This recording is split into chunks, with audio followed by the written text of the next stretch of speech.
Кандай кызмат, кандай милдет жүктөлбөсүн бүгүн шыр аткарып кеткенге даярбыз. Мына ушинтип эле айтылып кетет да. Көчөдөгү жаңкы майпуруш, сайпуруш, пайпак буруштарды алып келип алса, анда эл ошону каалап атыптыр. Буну менен кайыл болушубуз керек. Азыр мен өзүм жалгызмын, жалгыз карышкырмын десем, командадагы балдар капа болуп калат. Анткени биз кедей мамлекет эмеспиз. Биз тонолуп, таланып калган мамлекетпиз. Мамлекеттин өнүкпөй атканына, экономиканын жарды болуп атканына текчеде турган китепте не күнөө? Сен ушуларды сүйлөбө, сен ушундайларды айтпа деп чектебегенден кийин түшүнүп атасыңар да партиянын позициясы кандай экенин. Кечээ кийин элдин колдоосун таап турган маалда, октябрда Садыр Жапаров менен деле соодалашып алмакмын. Бактыбек мырза, саламатсызбы? Саламатчылык. Маанайыңыз кандай? Дурус. Дурусбу? Айтыңызчы, соңку бир жылдан бери сиз Кыргызстандын бир саясий турмушуна көп аралашпай калдыңыз. Кайда, эмне менен алек болуп атасыз? Сиздин үнүңүздү укпай деле калдык. Өзү саясатта моралдык укук деген түшүнүк бар. Аны көп саясатчылар колдоно бербейт. Сүйлөгөнгө бир нерсе негиз болуш керек. Мен президент эмесмин, өкмөт башчы эмесмин, министр дагы эмесмин. Мен учурда катардагы 6,5 миллион кыргыздын бирөөсүмүн да, катардагы элмин. Мындайча айтканда, мен тигил же бул маселелер боюнча сүйлөгөнгө мындай милдеттүү деле эмесмин, андай муктаждык деле жок да менде. Бирок эми жаңкы 20-жылкы октябрь окуяларынын алдында сүйлөп атканда, ал учурда кырдаал башка болчу. Биздин көйгөйүбүздү айтат деген Жогорку Кеңештин эл өкүлдөрү айтпаса, биз оппозициябыз деп дарылдап аткан саясатчылар айтпаса, анан өлкө болуп көрбөгөндөй бир мындай опурталдуу кырдаалга бараткан болсо, Сиз ошону окуяны сезип алдын ала чыктыңыз беле? Эми мындай да, көбү ойлойт, мынол айткандай болуп кетти, мынол айтып аткан ошондой болуп кетти десе, мындай бизди мындай бакшыдай ойлошот да. Бул жакта мындай адамдын көрөгөчтүгү же мындай бакшылыгы маселе анда эмес. Маселе бул илимий, саясаттагы илимий изилдөөлөрдүн жыйынтыктары бар да. Мисалы үчүн өлкөдө жакырчылыктын көрсөткүчтөрү бар. Ошол көрсөткүчтөр тиешелүү пайызга түшкөндө, кандай өлкө болбосун, ал өлкөдө тополоң башталат да. Мындайча айтканда, адамдар жашоого болгон мындай таарып кетет жашоосу. Ошол учурда адамдар сөзсүз үн катып, мындай бир чоң чырчып кетиши мүмкүн да. Мен бар болгону ошондой кырдаал келатканын алдын ала алып, айтып гана койдум да. Бийлик ушундан бир жыйынтык чыгарыш керек деп. Тилекке каршы автопилотко түшүп калган экен ошол учурдагы бийлик. Ойгонгу чакты оодарылып түшүп калды. Бул жакта бул биздин кыйындыгыбыз эмес, бул илимий изилдөөлөрдүн эле жыйынтыгы да. Президент, премьер-министр деген сөздү айтып калдыңыз. Айтмакчы, баягы сизди өмүр бою президенттикке, премьер-министрликке өзүн даярдап келе жатат, ошондой таасир калтырат деп оппоненттериңиз белгилеп калышат экен. Чыны менен эле ошондой эң ыңгайлуу учурду күтүп даярданып жүрөсүзбү? Эми оппонент болсо дагы мен жөнүндө ушундай жакшы ойлорду ойлоп атат экен. Аллах разы болсун. Бирок кандай кызмат, кандай милдет жүктөлбөсүн бүгүн шыр аткарып кеткенге даярбыз. Өзүңүздү эми парламенттен көрөйүн, убакыт келди деп чечкен экенсиз. Бул ирет чечимди кабыл алышыңызга негизи эмне түрткү берди? Мурдагы шайлоолордо мыйзам башка болчу. Партиянын атынан ким депутат болот экенин парткожоюн, анан ошол учурдагы бийликтен пат алып чыккан адамдар чеччү. Тилекке каршы азыр закон таптакыр башкача. Ким канча добуш алса, ошол алган добушуна жараша депутат болот. Мындайча айтканда, талапкерлер партиянын кожоюнан көз карандысыз. Азыркы шайлоодо партияны тандоодо критерийлер шайлоодон өтүү мүмкүнчүлүгү барбы же жокпу деген гана критерий калды. Чын-чынына келгенде талапкер өзүнүн алган добушуна жараша жыйынтык болот. Жакшы добуш алган болсо өтөт, жаман добуш алган болсо өтпөйт. Ошондуктан мурдагы шайлоолор менен азыркы шайлоонун айырмасы асман менен жердей. Көбү бизди айтып атат да, мурдагы шайлоого катышпай коюп, анан эми бул шайлоого эмнеге катышып атат депчи.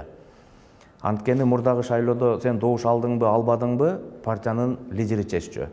Ал мурдагы шайлоодо сен канчанчыда тизмеде турасың эткениң маанилүү болчу. Азыр 54-чү болсоң дагы көп добуш алсаң өтө бересиң. Партиянын кожоюнан эч нерсе көз каранды эмес. Демек, азыркы шайлоо системасы сизди көбүрөөк канааттандырбайт. Ушундай айтсак болобу? Эми мындайча айтканда, Кемчилиги жок. Эми кемчилиги жок эч нерсе жок. Маселе буда мындай адамдардын эркин атаандаштыкка болгон мүмкүнчүлүгү пайда болду. Ушул мыйзамдын арты менен адамдар өзүнүн мүмкүнчүлүгүнө жараша өзүн сынап көрөт. Азаттыкты тандап алышыңыздын түпкү себебин мындай толук чечмелебей жүрөсүз. Бүгүн ачык айтарсыз. Негизи менин саясаттагы, менин жана менин жанымда жүргөн жигиттердин саясаттагы миссиясы бул өлкөнүн нукура азаттыгы. Өлкөнүн толук кандуу эгемендүүлүгүн камсыздоо. Мына ошондон улам биз көп партиялардан сунуш түшкөн. Кайсы мисалы сыр болбосо? Азыр шайлоо жүрүп жатат. Мен азыр тигилже бул партияларды айтсам, бул үгүткө кирип калат да. Ата мекен барбы алардын ичинде? Бар. Мына ушинтип эле айтылып кетет да. Анан биз карап көрүп, кайсыр партиялардын өтүү мүмкүнчүлүгү бар экенин анализдеп көрүп, анан курамы күчтүү бир партияны тандаганга мындай аракет жасадык да. Анан ошондой партиялардын ичинен 3-4-өнүн ичинен биз партиянын негизинен атын тандадык. Азаттык деген аты жакшы да. Бул бир караганда партиянын атындай көрүнгөнү менен бул биз үчүн өмүрлүк миссия. Анткени бүгүн өлкөнүн эгемендүүлүгү жарым-жартылай, мындай тагыраак айтканда жок. Эгемендиги жарым-жартылай өлкөгө киребиз. Ошондуктан ушул Азаттык партиясына кирип, ушул мамлекеттин нукура эгемендүүлүгүн камсыздайлы деген максат менен кошулдук. Бирок бүгүн биздин оппоненттер тигиге кошулуп кетиптир, тизмесинде тиги бар экен, бул бар экен деп аткан, бул эскичилик.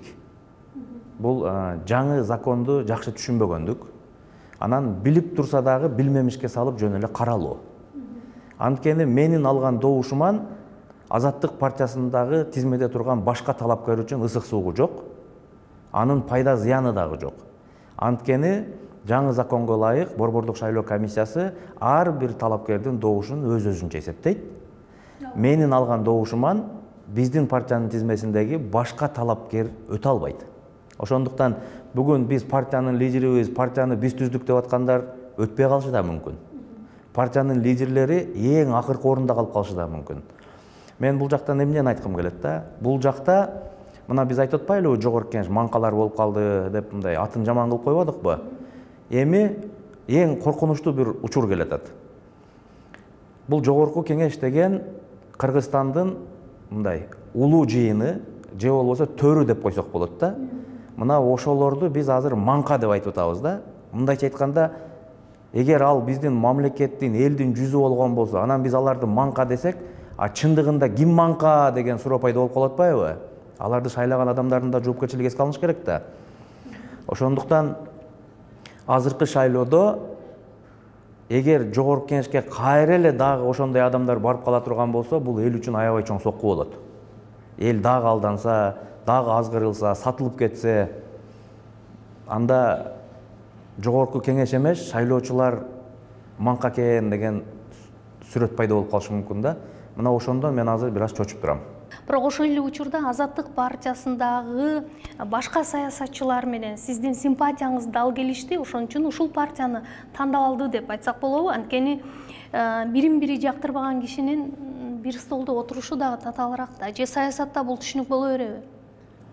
Эми партиянын тизмесине келе турган болсок, ар бири өзүнүн кесибинин мыктылары. Кабыргасы катып калган улан кыздар чогулушту. Башында бизди бириге албайт. Жаш улгайып калгандар дагы бар. Башында бизди бириге албайт деп ойлогон көбү. Анткени бардыгы мен сен туруп тур, мен жанчам деген улан кыздар экен. Бардыгы мен премьер-министр болом, мен спикер болом, мен президент болом деген амбициясы аттын башындай улан кыздар экен да. Мен дагы биринчи, мен барганда биринчи тизмени көрүп эле булар азыр мындай аракет кылып атат, бирок тизме түзүлбөй калат го деп ойлодум да. Тилекке каршы тизме түзүлдү. Андан кийин арабыздан бузукулар чыгып, бизди каттаттырбай коебуз деген дагы аракеттер болду. Тилекке каршы катталдык дагы. Тизмебиз да түзүлдү, катталдык дагы. Азыркы күндө дагы ар кандай пут тосуулар болуп атат. Бирок ага карабастан биз жолугушууларды токтотпой алдыга жылып атабыз да. Буюрса утуп келүү мүмкүнчүлүгүбүз чоң. Партиянын тизмесиндеги адамдар жөнүндө айта турган болсом, бардыгы турмуштун сабоосун жеп саба калган, куугунтук эмне экенин көргөн, караланып калуу эмне экенин көргөн, бейгүнөө камалып калган эмне экенин көргөн, бийликтин өкүмзардыгын көрүп калган, мындайча айтканда бышып жетилип калган саясатчылар да. Анан эң кубандырганы жалаң жаштар эмес, жалаң карылар эмес. 3 мундун өкүлү бар да. Мындайча айтканда оор учурларда акыл айтып кое турган аксакалдар дагы бар. Саясатта так шалып калган орто мундун балдары бар. Анан жаңкы жеңилин жерден оорун колдон көтөрүп кете турган жаш балдар дагы бар. Бардыгы мындайча айтканда мамлекетчил, мекенчил инсандар. Арабызда көмүр пуруш, май пуруш, пайпак пуруш, кыскасы пуруштар жок bizde. Азыр Азаттыктагы Келдибеков мырза менен позицияңыз дал келет бекен анда? Эми негизи эле Азаттыктын эмес, шайлоого бараткан партиялардын ичинде бардыгы эле кыргыздын мыкты улан кыздары баратат. Бирок так персона шайлоонун жыйынтыгы менен көрөсүңөр. Эгер мыкты деген болсо эл, добуш алып парламентке келет. Эгерде жок, биз бул саясатчыны колдобойбуз деген болсо, өтпөй калат. Ошондуктан азыр айтып атпаймынбы? Конкреттүү адамдар жөнүндө мындай жаман жакшы деп айтуу маанилүү эмес. Добуштун жыйынтыгы менен көрөсүңөр да. Мисалы үчүн, азыркы жогорку кеңешти аты Манка. Мындай кополораак болсо кечирип койгула, Чимкирик. Жогорку кеңештин ичи уюшулган кылмыштуу топтордун мүчөлөрү толуп алган. Бүт коммерсанттар толуп алган. Бирок ошолорду дагы эл шайлады да. Ошолор дагы кайсы бир жерден добуш алып келип, ошолорду дагы партиялар элдин арасында кадыр бар, авторитети бар экени үчүн алып келди да. Мен айтып атпаймынбы, биздин тизмеде андай ашмалтайлар жок. Анда сиз 7-чи чакырылыш, келечекте 6-чы чакырылышынан кыйла айырмаланар деңгээли мыкты болот деп турасызбы? Эгерде биздин партия өтө турган болсо, мен биздин тизмеге кепилдигим бар. Башка партияларга мен бир нерсе деп айта албайм. Мен айтып атпаймынбы, мына аш жүзүңдү гүлчатай деген учур келет да. Элдин жүзү ачылганы калды могу шайлоодо. Мурда партияларды шайлоо дүңү менен эле өтө берчү да. Азыр ар бирине тандап добуш берип атпайлыбы? Мына ушунда элдин ким экени билинет. Эл кандай парламентти каалап атканы билинет. Эгерде ар бир партиянын ичинен 4-5тен мыкты балдарды чогултуп туруп 54 адамды алып келе алса, демек биздин элдин саясий аң сезими, алдыга болгон ой максаты жакшы деп билсек болот. Анан дагы эле 1000 сом, 2000 сомго сатылып, көчөдөгү жаңкы май пуруш, сай пуруш, пайпак пуруштарды алып келип алса, анда эл ошону каалап атыптыр. Буну менен кайыл болушубуз керек. Эгер жаңылбасам, сиз саясатта башка саясий күчтөргө кошулуп иш алып барганыңызды мен өтө сейрек байкайм. Мүмкүн менин оюма кошулбай чыгарсыз. Демек, анда саясий күчтөрдү жактырбаган же алар кошкусу келбеген тырмакча ичинде жалгыз каршы кырсызбы? Эми жалгыз аттан чаң чыкпайт. Жалгыз эч нерсе кыла албайсың. Тигил же бул саясий кадамдарды жасаганда жети өлчөп биргескен адаммын да. Аябай мындай кылдаттык менен мамиле жасайм. Анткени жалгыз чечим кабыл аласыз. Жок, жалгыз чечим кантип кабыл алам? Мен тегеремде адамдар менен кабыл алам да, жалгыз кабыл ала албайм. Мындай Калмаматов деген фамилия бул жалгыз Бактыбектен турбайт. Бул артымдагы адамдардан, мени колдогондордон, көп адамдар эми бизге окшоп сүйлөй албаса, же көп нерсени ачык чыгып айткандан тартынышы мүмкүн. Ар кимге ар түрдүү талант берген. Биздин командада ар кырдуу адамдар бар. Ошолордун ичинен ушул эфирге чыгуу, сүйлөө, айтуу, элге жеткизүү мага бөлүнгөн. Мен ошол миссияны аткарып атам да. Анан мени мындай Азыр мен өзүм жалгызмын, жалгыз карышкырмын десем, командадагы балдар капа болуп калат. Биз ушунча көмүскөдө жасаган эмгек текке кеткен турбайбы деп калат да. Ошондуктан мен силердин ушу эфириңерден пайдаланып, мени колдоп аткан, мени дайым ушул даражага чейин жеткизип аткан, биз менен тизгин талашпай, биз менен ат талашпай, баарына кайыл болуп, бизди ушул күнгө чейин колдоп келаткан командага мен терең ыраазычылык билдирем да. Анан мен айтып атпаймынбы, мен мындай аябай этият тандоо жасайм да. Демек мен мындай неге этият тандоо жасайм? Анткени мен мындай байлык параз, бийлик параз адамдардын катарын толуктабайм. Жашоодон тапканым, менин байлыгым, бул менин бул турмуштагы репутациям. Мен аны менен кандай десем, мындай репутациямды жөн эле мындай короткум келбейт да. Демек мен азаттыкты тандадым. Демек мен бул командага ишендим. Курамындагы балдардын иш келет экенине мен ынандым. Сиз өзүңүздү мекенчил адам катары эсептейсизби? Эсептейм. Аны элге көрсөткөн же далилдеген учурлар тууралуу айтып бере аласызбы? Дегеним, коомдо сизди популист катары эсептегендер дагы жок эмес. Менин оппоненттерим ушу Кыргызстанда жүргөн эле саясатчылар да. Алардын деңгээлин да билебиз. 2 тыйын кантип 4 тыйын болот, 4 тыйын кантип 8 тыйын болот дегенден башканы билбейт. Менин алардан айырмам, болсо мамлекетке берсем, кызмат болсо мамлекетке кылсам деп жашайм. Мен айтып атпаймынбы, мен саясатта ушунча жыл жүрүп, мамлекеттен бир бүдүр таш, бир карыс жер албаган баламын. Мен мамлекеттен алыш керек эмес деп эсептейм. Болсо бериш керек деп эсептейм да. Анан мен башка саясатчыларга окшоп шайлоодон шайлоого жашабайм. Мен айтып атпаймынбы, биздин бул жашоодогу миссиябыз бул мамлекеттин толук кандуу эгемендүүлүгү. Бүгүн биз үчүн добуш маанилүү эмес, биз үчүн мандат маанилүү эмес, биз үчүн саясий процесстер маанилүү. Бүгүнкү өлкөнүн акыбалы маанилүү, эртеңки бара турган жери маанилүү. Ошондуктан популисттик кадамдарды жасайт деген адамдар өздөрү деле түшүнбөйт алар эмнени айтып атканынчы. Анткени мен саясатта эмнелерди айткан болсом, ошолордун 99,9-у орундалган. Анткени биз саясатка пайпак сатып отурган жерибизден келген эмеспиз. Же май сатып базарда отурган жерибизден келген эмеспиз. Биз саясатта мамлекеттин тагдыры үчүн күрөшөбүз деп келгенбиз. Биз ошол жылдан артка чегинбей баратабыз. Популисттик болгон болсо, кече биз октябрда барып эле бийликти басып алып отуруп алмакпыз. Мынандай болот ээлеп алган деп.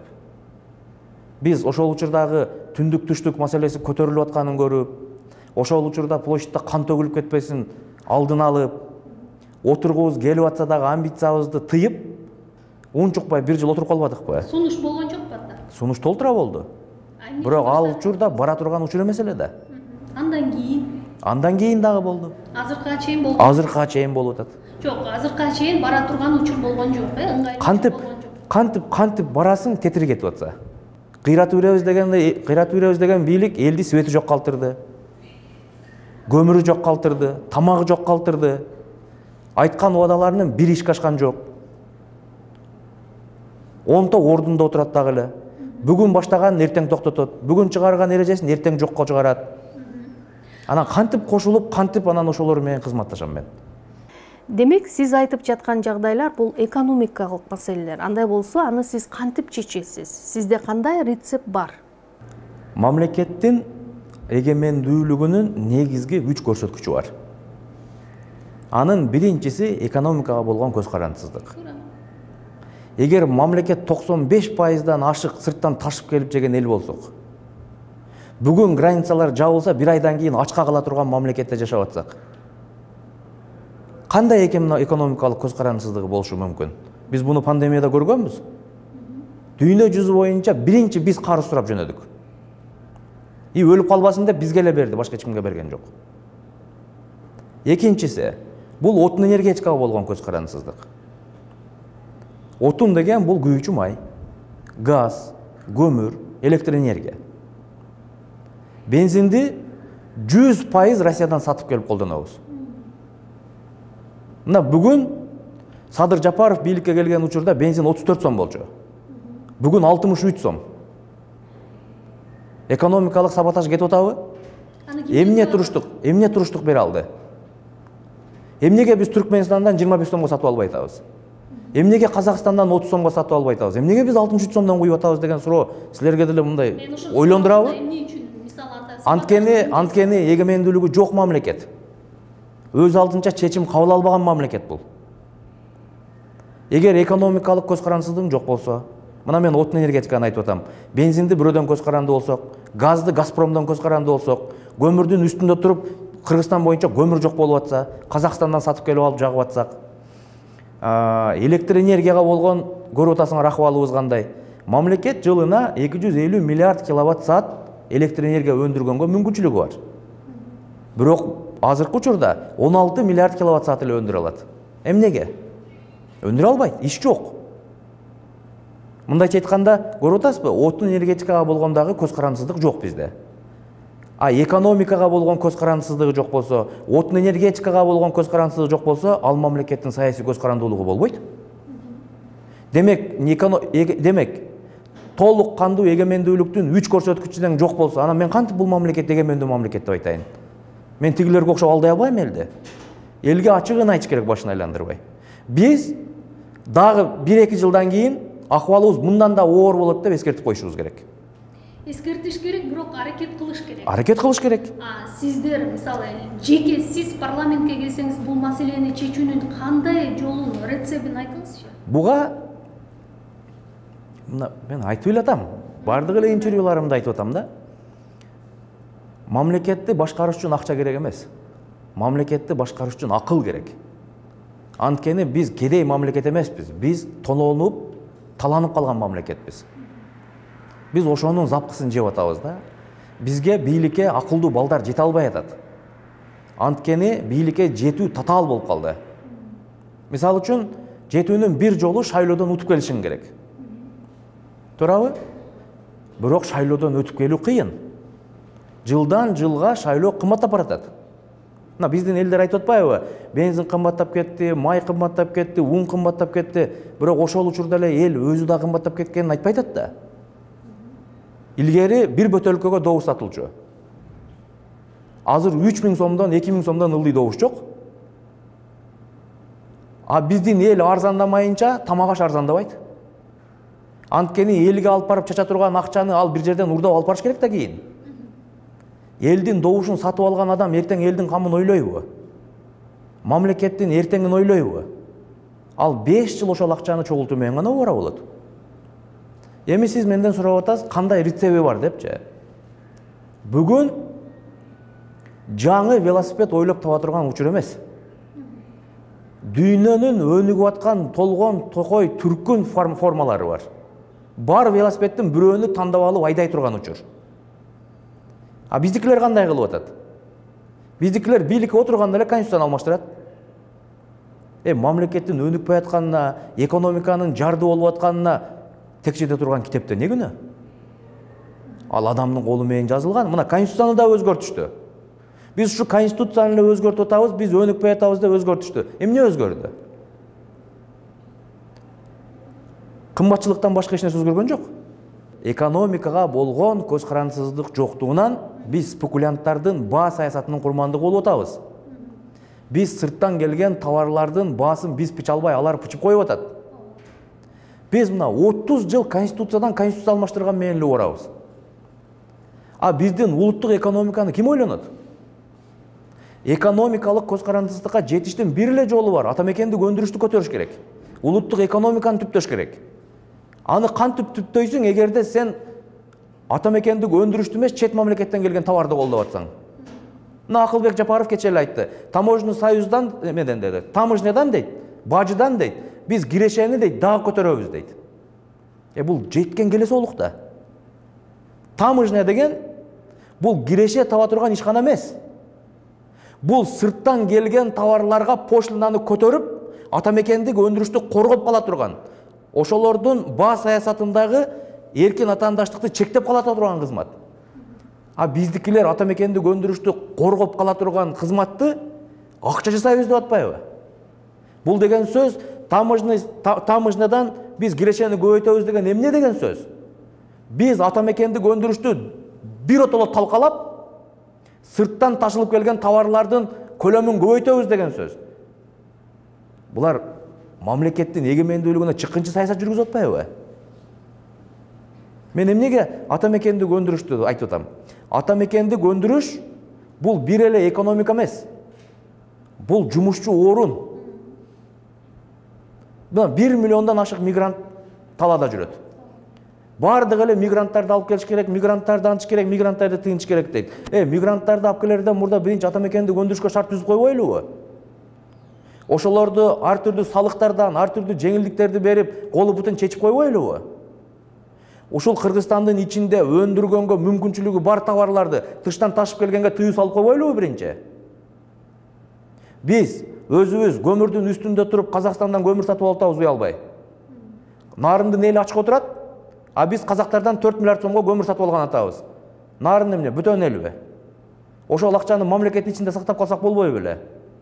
Баткенде 1 миллиард кубометр нефтибиз турат, а биз Россиядан 650 миллион долларга нефть сатып келип атабыз.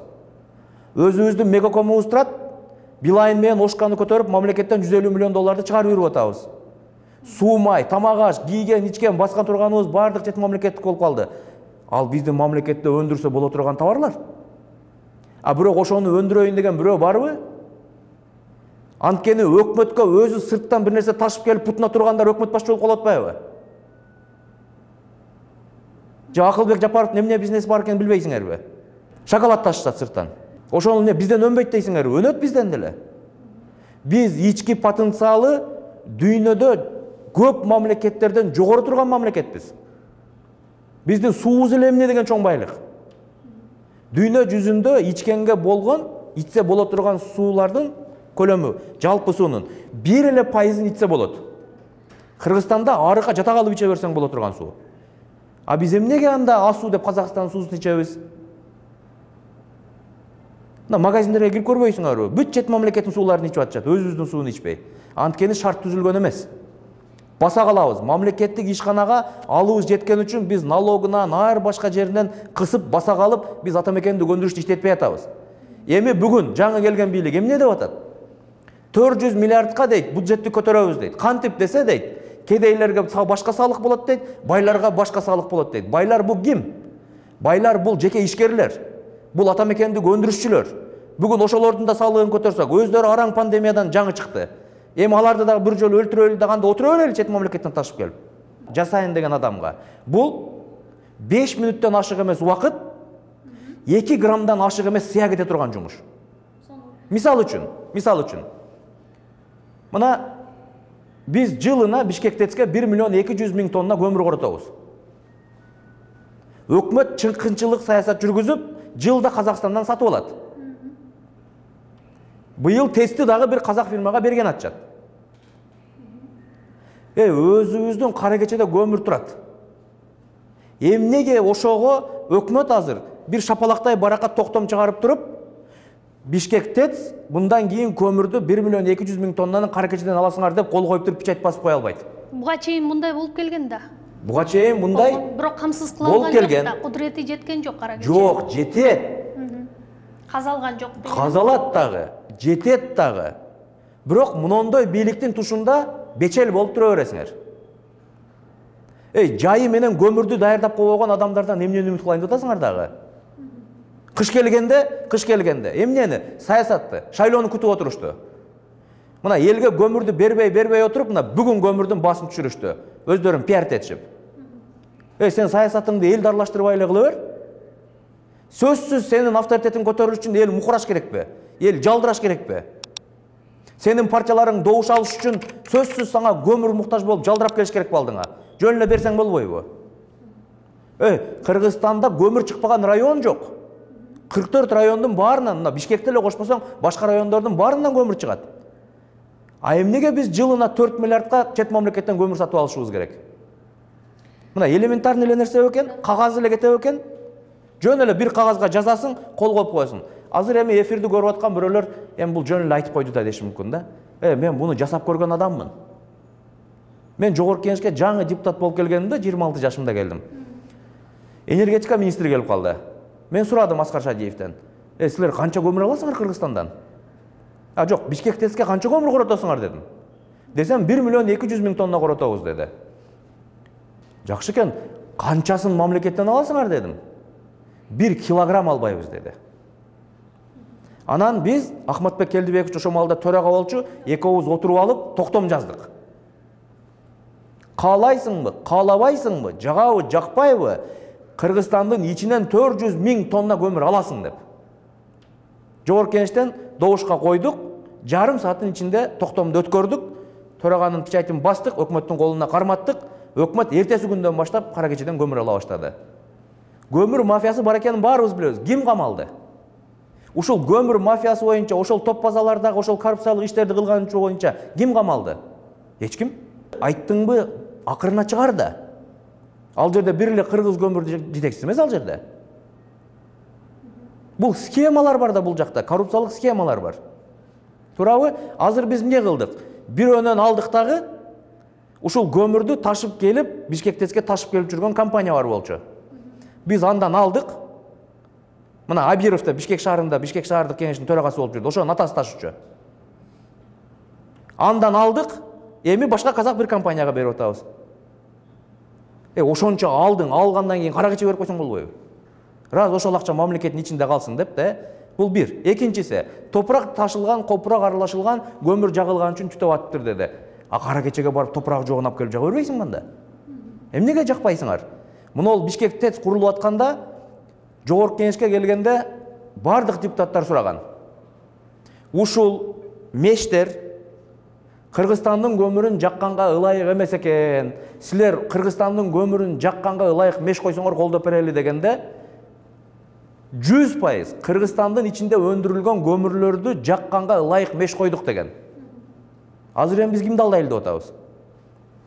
Бул маселе өтө олуттуу, анан булар айтып атпайбы жаңкы смог деп атат, смог ошол көмүрдөн болуп атат деп атат.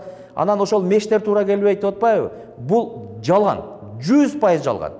Эгерде биз келе турган болсок, Жогорку Кеңешке келе турган болсок, биз Кара Кеченин көмүрүн алганга бийликти мажбурлайбыз. Анткени биз жолу мажбурлап ишке ашырганбыз, биз азыр буну толук кандуу Кара Кечеден алганга мажбурлайбыз.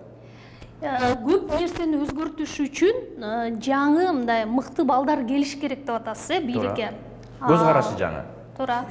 Парламентке келген мыктылар өзгөртө алабы? Анткени азыр бийликти парламент тиши өтүп жасай алабы азыркы шартта? Мисалы 7-чи чакырылыш баш мыйзам боюнча. Мындай да. Биздин элдер мындай жалган менен жашап атабыз да. Азыр айтып атышат. Жогорку Кеңеш өкмөт курабай калыптыр, Жогорку Кеңеш тигиндей кылбай калыптыр, Жогорку Кеңештин укук милдеттери чектелип калыптыр депчи. Эми ошолор мектепти бүткөнбү, бүтпөгөнбү, Жогорку Кеңешти жогорку окуу жайын бүткөнбү, бүтпөгөнбү, менде өтө чоң суроо пайда болуп калды да. Жогорку Кеңеш бул жападан жалгыз мыйзам чыгаруу органы. Мамлекетте кыбыр эткендин баары мыйзам менен жөндөлөт. Мыйзамды ким жазса ошол кожоюн мамлекетте. Анткени ошол жазган мыйзам менен андай боло албаганы ал мыйзамдардан эмес. Ал Жогорку Кеңештеги шайланып аткан адамдардан. Биз Жогорку Кеңешке буйрса келсек, Жогорку Кеңештин мүнөзүн өзгөртөбүз, табиятын өзгөртөбүз, бийликтеги тең салмактуулукту камсыздайбыз. Бүгүн бийлик бир адамдын колуна чогулуп калган. Бул аябагандай опурталдуу. Бүгүн президент иштей алабы, иштей албайбы, кетире албайсыңар. Кетирүү жолдору татаалдаштырылып калган. Бул мамлекетти саясий кризиске алып барат. Бүгүн балким аңдабай билбей атасыңар, бирок келечекте мамлекет кризиске барып капталат. Анткени бир адамдын эгоизми менен мамлекетти башкарганга болбойт. Биз бүгүн Садыр Жапаровдун коом таануусу, дүйнө таануусу, көз карашына жараша жашап атабыз. Акыбалыбызды көрүп атасыңар, кайерге келип калганыбызды. Мына булар айтты, Конституцияны өзгөртүп эле бергиле, жоопкерчиликти бир адамга бергиле, мына мен кыйратып берем деди. Буга чейинкилер деди, өкмөттөрдү жөн эле алмаштыра берет экен деди. 3 жолу өкмөт алмашып кетти, унчукпайсыңар го? Жогорку Кеңеш паралич болуп отуруп калды, унчукпайсыңар го? Ким унчугуш керек эле? Эл унчугуш керек да. Ел алданганын түшүнгөндөн кийин айтыш керек да, сен бизди алдабадың беле? Мен жападан жалгыз бийликтин кожоюну болсом, жакшы болуп кетет дебедиң беле деп. 34 сомдук бензин 63 сомго чыгып кеткенде деле отура беребел. Мен эмнеге айтып атам да? Неге 63 сомго чыгып кетсе деле отура беребел деп айтып атам. Мына казак мамлекетинен барып сүйлөшүп 30 сомго бензин алсак болот. Түркмөн мамлекети менен барып сүйлөшүп 25 сом 30 сомго бензин алсак болот. Эмнеге албайбыз? Эмнеге биз Казакстан менен Түркмөнстандан бензин албай, Россиянын 63 сомдук бензинине көз каранды болуп отурабыз? Эмнеге? Айтыңызчы, сиз дайыма өзүңүздү кайсы бийлик болбосун, мен оппозициялык көз караштагы саясатчымын деп келесиз да? Бул дайым мындай өзүн алдоо же бийлик менен коомчулуктун көңүлүн бурдуруу эмеспи? Мындай да. Менин өзүмүн жашоом Кудайга шүгүр өзүмө жетет. Бүгүн мен саясаттан таптакыр кетип калсам дагы жаман жашоо болбойт меники. Ишкерчилик кыласызбы? Бирок мен колуман бар жок келет. Мен өзүмдүн жашоомду өзүм эптеп кете ала турган адаммын. Бирок мен өзүм жалгыз жашагандай менен бир түрмөдө эмесмин да. Мен базарга барам. Белчесинен баткакты көрөм. Той топурга барам. Мукурап калган элди көрөм. Айыл апага барам. Түйшүк тарткан энелерди көрөм. Анан ошонун бардыгын айтпай отура бер десе, отура беребиз биз деле. Бирок акыры бул мамлекеттен көчүп кете албагандан кийин, бөтөн мамлекетке кетип жашай албагандан кийин бул мамлекетти курушубуз керекпи? Куруш үчүн биз туурасын туура, туура эмесин туура эмес деп айтышыбыз керек. Мисалы үчүн мен азыр өзүмдү оппозициямын деп эсептебейм. Бирок мен туура эмес болуп аткан иштерди айтканга милдеттүүмүн деп эсептейм. Азаттык кандай болсо, кандай партия дегеле мындай оппозициядабы? Сен ушуларды сүйлөбө. Сен ушундайларды айтпа деп чектебегенден кийин түшүнүп атасыңар да партиянын позициясы кандай экенин. Эгерде бийликчил партия болуп, же болбосо бийликтин патасын алып алган партия болгон болсо, мени сүйлөтмөк беле ушинтип. Тыймак да. Мыйзамсыз баюу беренеси боюнча бир топ кишилерге кылмыш иши козголду. Экономикалык зыяндын ордун толтуруп атышат. Анан негизи ушул маселеге сиз кандай карайсыз? 100% мыйзамсыз. Ошол кустуруп аткан адамдар акча төлөп атат, Кимисине соттун өкүмү чыкты? Эч кимисине, бирөөнө дагы. Акча каяктан түшүп, каяка кетип атканын эч ким билбейт. Эртең келечекте бийлик алмашып кетсе, ошол бүгүн мамлекетке кускандар келип туруп, сотко берип туруп, мамлекеттен өндүрүп берсе, сен эмне Ташиевдин үйүнөн барып сурайсыңарбы акчаны? Же Садыр Жапаровдун үйүнө барасыңарбы? Туура кустуруш керек. Туура аларды камаш керек, жазалаш керек. Бирок биз 1 миллиард доллар ала турган адамдан миллион сом алып каткырып атпайлыбы? Эртең келип коррупция менен, например, мен эртең бийликке келип калып буйрса, күрөшөм десем, кантип күрөшөм? Алар айтат, мен кече 100 миллион төккөм деп коет. Булар өздөрүнө ылайыктап туруп, жеңил жаза берип туруп адамдарды куткарып жүрүп атпайбы? Мамлекетте коррупция менен күрөшкөндө 1 жылда мамлекет карызынан кутулат. Мен 4-5 миллиард доллар жөнүндө айтып атам. Булар эмне дешти? Биз мына кустурабыз дешти. Эми жөн эле шоулор менен барып кармап, мантып атабыз, мынтып атабыз. Сооронбай Жээнбековдун маалында деле Өткүрбек Жамшитов деген прокурор болгон, ген прокурор болгон. Унчукпай, сүйлөбөй, гезит журналдарга чыкпай, өзүн пиарит этпей туруп эле 5,5-6 миллиард сом түшүрүп койгон казынага. Булар келип жөн эле театралдаштырылган, сахналаштырылган пиарларды жасап, мына биз кустуруп атабыз, элим, бизге жардам бергиле, мына биз кыйраткан атабыз деп туруп 7 миллиард сом түшүрүштүр. Өткүрбектен 1 миллиард сом эле акча түшүрүштүр. Эми Өткүрбек менен азыркы бийликтин айырмасын айтып коеюн. Райым Матраимов өзү эле 2 миллиард сом берип койду. Кубанычбек Жумалиев өзү эле 1 миллиард сом берип койду. 3 миллиардты эки эле бала берип койду. Калган 4 миллиардты чачканыңда анда мурдагы Сооронбай Жээнбековдун бийлигиндеги кустургандан да аз болуп атпайбы? Айтыңызчы, Матраимовдун сиз айткан таасири азайдыбы же толук жоюлдубу? Ал адам азыр жок да. Кандай жок? Ал адам жок да азыр, иштерде жок. Иштерде жок, бирок мурда деле кызматта жок, бирок таасир болуп келген да. Шайлоолордо болгон, шайлоонун алдында болгон. Азыркы шайлоодо катышкан жок мекеним Кыргызстан. Катышкан жок, бирок кыйыр таасир этишет да. Менимче мен билбейм, ал эмне жумуш менен алек, эмне жасап атат мен азыр билбейм. Бирок мамлекетке 2 миллиард сомду төккөнүн билем. Бирок буга чейин Атраимовдун таасири болгонбу? Таасири ооба болгон. Азыр толук жоюлду деп Азыр байкалбайт. Айтыңызчы, саясатта дайыма мындай саясий процесстери жакындаганда мындай соодалашуу деген болуп келет да. Ар бир саясатчынын башында бул нерсе болгондугун мындай ачык айтпаган менен, бирок мындай кулуарларда кеп кылышат. Сиз дагы ачык айтсаңыз буга чейин болду беле же барышыңыз мүмкүнбү?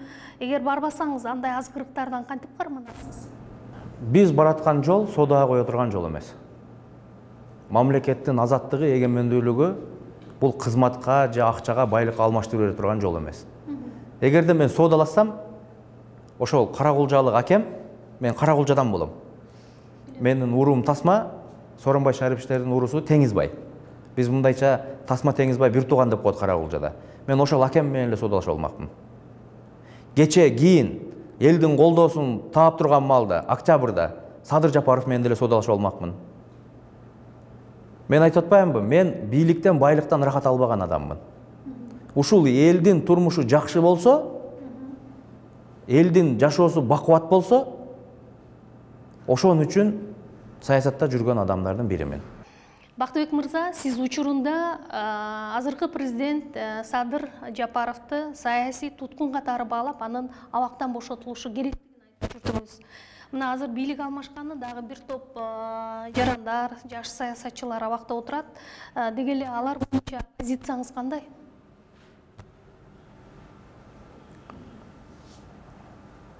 Адилеттүүлүк өлгөн жерде акыйкат ыйлап турат дейт.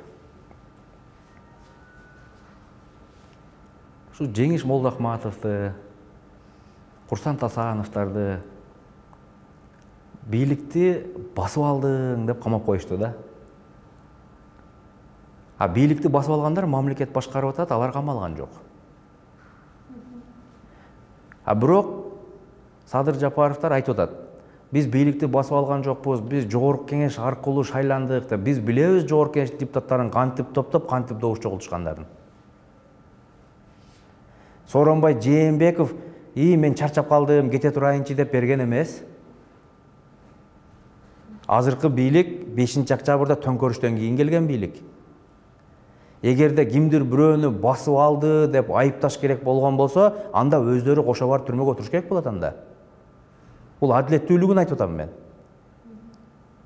Эгерде жок, адилетсиз болуп калды дей турган болсо, ал адамдарды бошотуш керек.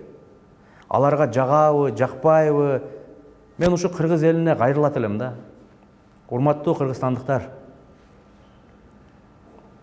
бийлик элге кызмат кылсын деп силер алып келип атасыңар да, бийликке эр азаматтардычы.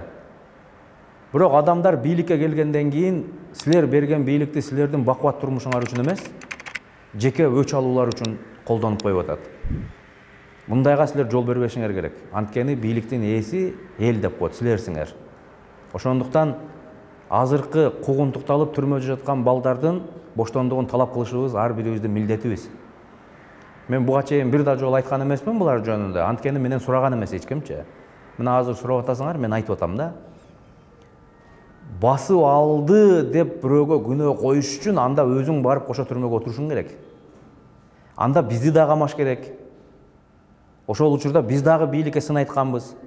Ошол учурда биз дагы элди ошол бийликке каршы үгүттөгөнбүз. Анан ошол митингтердин арты менен, ошол саясатчылардын ызычуусунун арты менен өзүң бийликке келип отуруп алгандан кийин артымы көрбөсө бөрү жесин деген бул жакшы адамдын иши эмес бул. Эртең бул күндөр өтөт. Курсан Тасанов да түрмөдөн чыгат, Жеңиш Молдохматов да түрмөдөн чыгат. Ошол эле бүгүн түрмөдө отурган Темир Сариев дагы түрмөдөн чыгат. Ошол эле Асылбек Жээнбеков, Төрөбай Зулпукаров баары түрмөдөн чыгат. Булар түрмөдө олорду тукум курут кылып өлтүрүп бере албайт да. Өзү деле чыгып президент болбодубу? Мен айтайын дегеним, бийликти жеке өч алууга колдонгонго эч ким укук берген эмес. Мурун иштеп, бирок өзүн көрсөтө албаган кадрларды дайыма социалдык тармактарда кызуу талкуулашат да. Эмне үчүн иллюстрация болбой жатат деп ойлойсуз? Ким жасайт иллюстрацияны? Иллюстрацияга туш келип аткан адамдар өзү бизди башкарып атса ким жасайт? Мына Акылбек Жапаровду, Садыр Жапаров. Бул оозу балет бала экен, сөгүнүп сүйлөйт экен, элементарный этикасы жок экен деп кеңешчи кылып албай иштен айда берген. Анан 6 айдан кийин ошо кишиге бизди башкарттырып өкмөткө башчы кылып коюп атпайбы? Адамды иллюстрацияны ким жасайт? Профессионалдуулук эки башка нерсе го. Эмнеси профессионал? Сиз бул постко кимди көргүңүз келди эле? Ал постко балдар толтура. Мисалы? Мен азыр айтпай эле коеюн, толтура андай балдар. Принциптин жоктугу жөнүндө сурагым келип атат. Сатылма мүнөз саясатчыларды бүгүн коом тарбиялап жатабы же кырдаал ошого түртүп атабы? Мындай, мен көп айтам. Адамда авир соту болуш керек. Бүгүн прокурордон, милициядан, содадан, бардык нерседен кутулса болот да. Адамдын авир сотунан адам кутула албайт. Анткени ал өзүндө да, өзүнүн ким экенин билет да. Ошондуктан сатылма саясат бул бизде мындай жакшы эле көрүнүш болуп калды го, мындай туура эле көрүнүш болуп эле ошолордун азыр ити чөп жеп атпайбы? Мурда саясаттагы 3 дос жөнүндө көп айтышчу эле. Садыр Жапаров, Ташиев мырза, анан Келдибеков мырза. Кийинчерээк 2 дос жөнүндө айтып калды. Бүгүнкү күндө Азаттык партиясынын лидери Келдибеков мырзанын ошол саясий процесстерге, бийликке таасири барбы, жокпу? Мындай ушул суроону чечип коелучу элдин көзүнчө дагычы. Азаттык партиясынын лидери Исмаил Исакович. Генерал Исмаил Исаков. Негизги дей турган болсоңор, Азаттыкта мен да лидермин. Келдибеков да лидер, Роза Акназарова да лидер, Жолдошова дагы лидер. Сиз кандай деп айтсаңыз дагы баарыбыз лидербиз. Бирок мен азыр Келдибеков жөнүндө сурап атам. Жок, Келдибековду ким лидер деп шайлады аякта? Коомчулукта ошондой баа берилип атат. Балким. Коомчулук эмнеге Келдибековду лидер деп атышат? Аны каралаганга оңой. Оппоненттеринин пастыгы ошого алып барып атат. Ошол Келдибековду жамандап аткандарды азыр жакшы териштирсек, Келдибековдон 1000 эсе жаман балдар жамандаттырып атат. Бийлик менен болгон мамилеси, аласа бересеси кандай экенин мен уже мындай көрдүм да. Эгер бийлик менен жакшы болгон болсо, буттособу бизге Азаттыкка бийлик? Азыр буттосу болуп атабы. Биз катталганда башталган буттосу. Бүгүнкү күнгө чейин токтобой атат. Мына бүгүнкү күнгө чейин биздин маселебиз БШКда жатат, каралбай. Бардык талапкерлерди арсар немеге түшүрүп койду, позицияга. Же мындан ары иштешин билбейт, же токтоп калышын билбейт, эмне кыларын билбейт. Шайлоо эркекче болот, таза болот дегенден кийин таза эле кыла бериш керек да. Анан элдин арасында мындай колдоо таап кетсе эле кысып баштабай. Эл өзү билет кимди тандап алышты. Президент айтып атпайбы? Таза болсун, эл кимди кааласа ошону шайлап алсын деп атат. Эл өзү тандап алат. Биз мындай кыска суроолорду дагы даярдаганбыз. Жана сиз жооп бербей калдыңыз, мен кайра кайталап берейин. Сизди Текебаевди көп туурайт деп айтышат. Кыргызстанда мен дайым эле айтып келатпаймынбы? Ал мыкты саясатчы. Ал коммерсант эмес. Ал мындай, ал саясатчы. Текебаевди түшүнүш үчүн Текебаевдай саясатчы болушуң керек. Андай саясатчылар бизде жок болуп атпайбы? Сизчи? Мен көрөбүз, келечекте балким жетебиз. Өзүңүздү акылдуу адаммын деп эсептейсизби же билимдүүбү? Акылдуу адам деп эсептейм. Кайсы 3 китепти окууну сунуш кылар элеңиз? Билбейм, адамдар өздөрү каалап окуй берсин. Жашооңузда эмнени өзгөрткүңүз келет? Бүтүндөй Кыргызстандын жашоосун. Сынды көтөрө аласызбы? Көтөрөм. Арыла албай жүргөн жаман сапатыңыз барбы? Азыр эсимде жок. Түшкө ишенесизби? Деги эле түшүңүз аян берип чын чыккан учур болду эле? Көп жолу болгон. Мен 5-октябрда түшүмдө көргөм. Кызык. Үмүт өлгөн. Үмүттүн өлүмүндө көргөм. Өзүңүздү кайсы публичный саясатчы менен салыштырасыз? Мүмкүн мейли ал Кыргызстанда болбосо, ал дүйнөлүк масштабта алганда. Билбейм, салыштырып көрбөпмүн. Эч ким эмес. Эч ким менен салыштырып көрбөпмүн. 29 ноябрь Кыргызстанда кандай өзгөрүүнү алып келиши мүмкүн? Бул ошо мен жогоруда белгендей элдин жүзү ачылат да. Жогорку кеңеш чимкиликпи же эл чимкиликпи дегенди билебиз да. Электоратыңызга кандай каалооңуз, пикириңиз бар? Кайтпагыла, эч качан артка чегинбегиле. Бул өлкө бизден башка эч кимге кызыгы жок. Бул өлкө үчүн өмүрдү бергенге даяр болушубуз керек.